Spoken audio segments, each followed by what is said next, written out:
Centaur Sides, a Sandersize fanfiction by Anna D. Killer. Summary. In a world where centaurs are owned as livestock, Thomas Sanders is just looking for something to do with his free time. His friend suggested he get a job.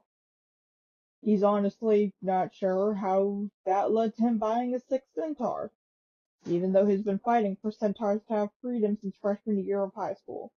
He somehow finds himself buying one centaur after another, rescuing them from abusive and or neglected situations. Eventually he finds himself with 6 unique centaurs. Chapter 1. This job sucks. Thomas needed a job. Not because he needed the money, he had plenty of that. No, what he needed was something to do with his time. Ever since his parents had died, he inherited their money and estate 2 years ago. He had become rather reclusive. He was a loner by nature, only having a few close friends throughout high school, and now that they were off at college, he was rapidly slipping from introvert to sad and lonely hermit. Recently, his best friend Joan had visited him during break. Seeing Thomas's current lifestyle had begun to worry for him. Word must have spread to all of Thomas's friends, because now they were all worried for him, saying he should get out more and leave his large, empty house and meet people, talk to people, date people, work for people, anything involving people. According to his friends, video chatting with them wouldn't cut it. Thomas cares about his friends and he trusts them. He values their opinions and decides to take their concerns to heart. And so, Thomas needed a job, because if you think he was about to get a membership card to the gym, dude, you have another thing coming. Alright, yes, he could stand to lose his couch potato job, but if he was going to torture his body, he intended to be paid for it. Everyone in town knew that Benny's was always hiring. It didn't matter if you lacked work experience, which was good because Thomas didn't have any, although Benny's was generally manual labor, such as loading and unloading merchandise. Thomas applied anyway. He was kind of hoping he wouldn't be hired so he could tell his friends that he tried. The most likely place to hire him and been turned down. Maybe then he could go back to rewatching The Office. He was hired within the week. It was only the second day of work that Thomas truly realized his mistake. Firstly, he was not built for constant heavy lifting. His growing aches and pain were testament to that fact. The second issue was the centaurs. Benny's had centaurs working for them. Now, the centaurs themselves weren't the problem. Thomas had nothing against centaurs. Quite the opposite, in fact. The problem with Benny's owning centaurs is that they didn't pay them. See, centaurs were seen nothing more than clever animals, although everyone with half a brain could see that they were no such thing. The fact that they were literally half human should have made that obvious. Despite this, the majority of people saw it and treated centaurs as though they were simply another breed of horse. A bit far less common one. There were those who sought for centaurs to have human rights, but they had made no difference. As of yet, Thomas would know, considering his friends, and he had been advocating since freshman year of high school.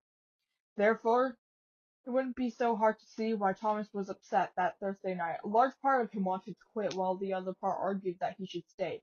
His quitting wouldn't help the centaurs, so maybe he should stay, even if it's just to ensure there's no abuse going on. He tossed and turned the whole night through, though, and by morning, he had made up his mind. He would continue to work there while applying for other centaur-less jobs. In the meantime, he would keep a sharp eye for anything suspicious, seeing as Benny's was proving to be a shady workplace. It didn't take long for Thomas to second-guess his choice to stay. Only 4 hours, in fact. Regretted it because the lack of sleep and heavy boxes were proving to be a bad combination. Just as he was considering dropping his crate and driving home, he heard a loud and angry voice. "Oh, you dumbass beast!" A burly man, if Thomas's memory served right, he was the manager, was furiously yelling at a large centaur. A large centaur! He was probably 8 feet tall, possibly taller. His hair upon his Head and tail were a matching color of dark brown, while the rest of his coat was black.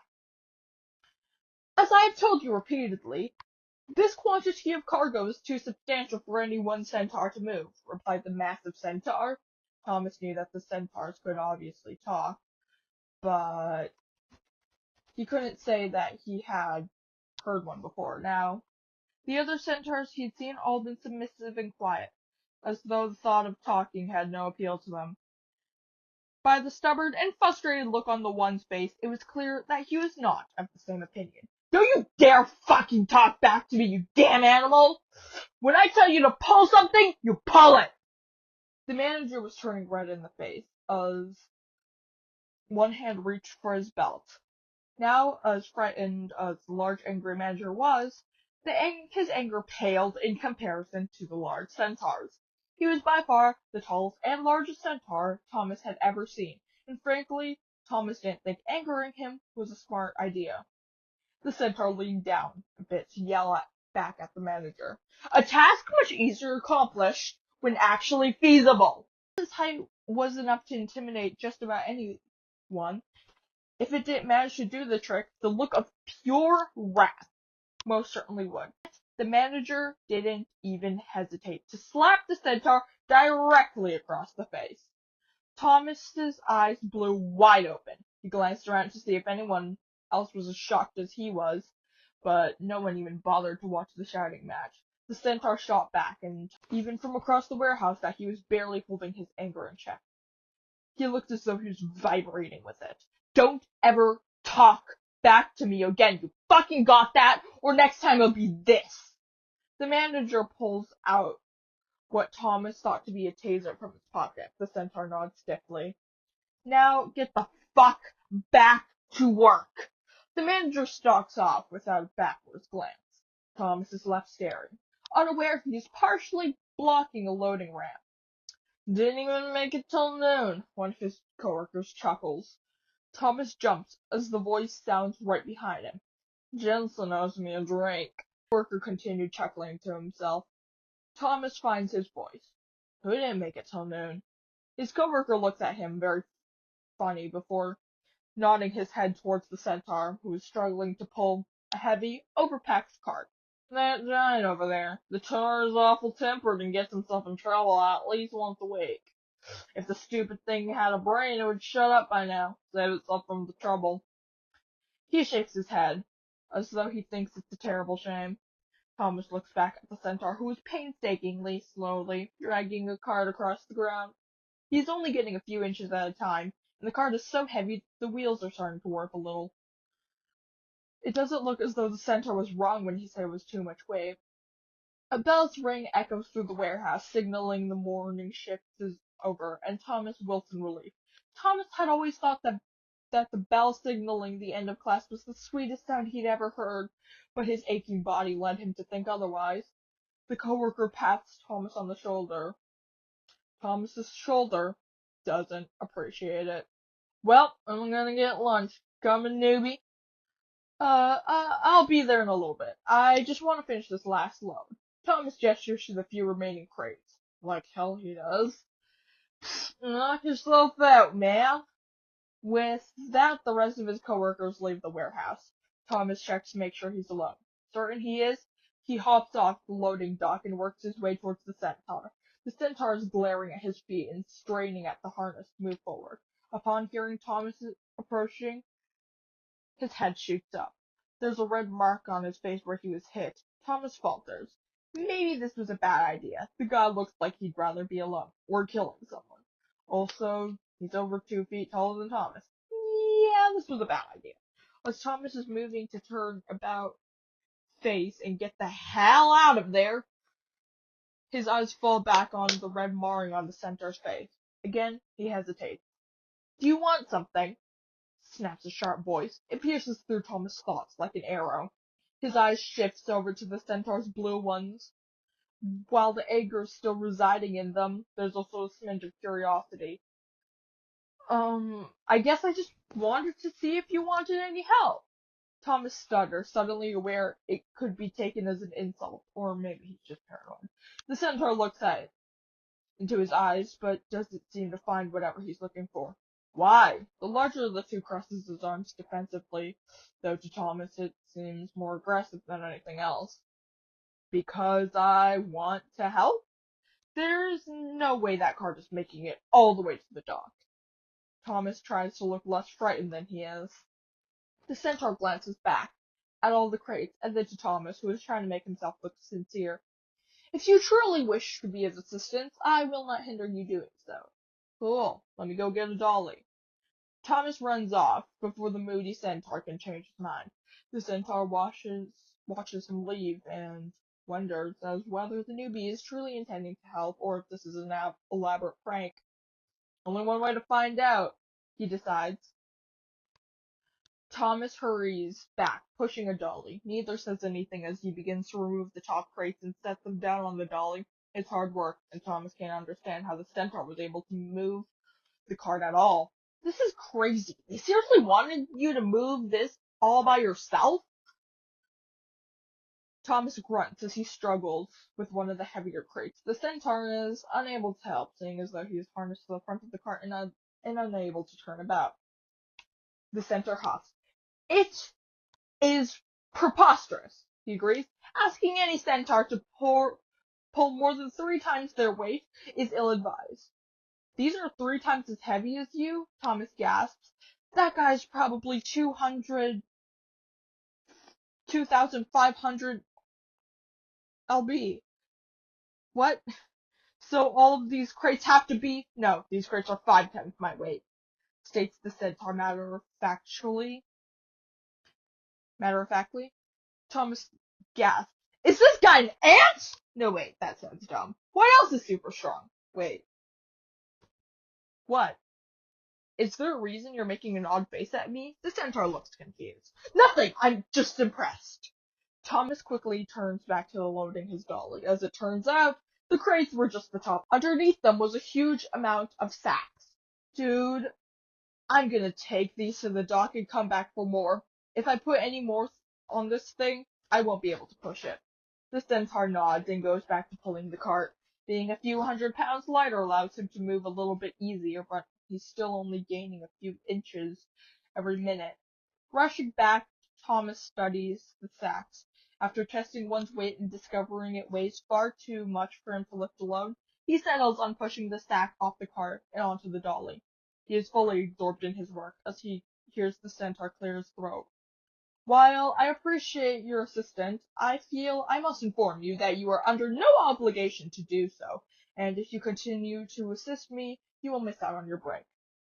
Well, you're missing out on your break too, but at least this way we might both get a few minutes of it. Thomas grunts as he pushes off another sack. What the hell are in these things anyway? I do not receive a break. What? I said I do not. No, I heard. Are you saying they seriously do not give Centaurs any breaks? At all? Thomas had stopped pulling in favor of staring at the Centaur. No, I said that I don't receive breaks. As in only me. I've been told I'm too talkative, amongst other things, and the extra work will serve to prevent that. The Centaur scowls as he speaks. So, you don't get a break? They just make you work all day? Thomas's anger shows as he forcefully shoves the sack off the cart. The Centaur lifts a single eyebrow. This upsets you? His eyes narrow. Why? Dude, they're illegally overworking you because they don't like you talking. That's all kinds of wrong. Thomas flops down on the back of the cart with a huff. The Centaur looks deep in thought. I talk too much. This does not offend you? Offend? Why would that offend me? You don't talk all that much. Heck, you should meet my friends. Some of them could talk your ear off. Thomas hops down and starts pushing the dolly past the Centaur and towards the docking bay. How could talking remove one's ear? Thomas turns to see if the Centaur is being serious. He is. There's no trace of anything but confusion on his face. It's an expression. It means someone talks so much that other people get tired of listening to them and wish they were deaf, I guess. Never really thought about that. Thomas leans against the dolly while speaking. It's a good excuse to take a break without revealing just how out of breath he is. I suppose that makes sense, though It must be less complicated to say, simply says, someone talks too much. Regardless, I must thank you. You're quite an extraordinary human. But I'm not extraordinary, I just exploit. The centaur holds his hands up, effectively halting Thomas's words. Not just that, but you offered to help me when you are under no obligation to do so, with nothing for your personal gain. You are, in fact, losing your valuable break time in assisting with a substantial amount of cargo. I am at a loss as to why you are doing any of this. I have never before met a human who did not put their own well-being above that of another human, much less that of a centaur. I'm just being a decent person? The centaur shakes his head. This is more than decency. Even a decent person would still not converse with a centaur, much less a centaur in physical labor, and yet you have been conversing with me for the past 18 months. Okay, so maybe I'm being nice. My mama raised me right and all. And anyways, I do expect something out of this. Tom smiles at the centaur. What, do you not remember saying you wanted something in return? The centaur looks worried and kicks his hand like restlessly. A name? Silence. You wish to know my name? The centaur's president stares at Thomas with an equally confused and surprised expression. I'll start. I'm Thomas Sanders. Nice to meet you. Thomas holds out his hand with a smile. The centaur continues to stare at him. Thomas is starting to doubt himself. The centaur finally snaps out of his stupor and hesitantly shakes Thomas's hand. My name is Logan. It's a pleasure to make your acquaintance. There's a hint on the smile with his face as he shakes Thomas's hand. Thomas echoes it. Same here. Thomas straightens up and looks at the clock on the far wall. Well, we should get a move if we want that 10-minute break. What do you say, Logan? Thomas settles himself behind the dolly and starts pushing. Indeed, Logan braces his hooves with incredible effort and begins to drag the cart forward.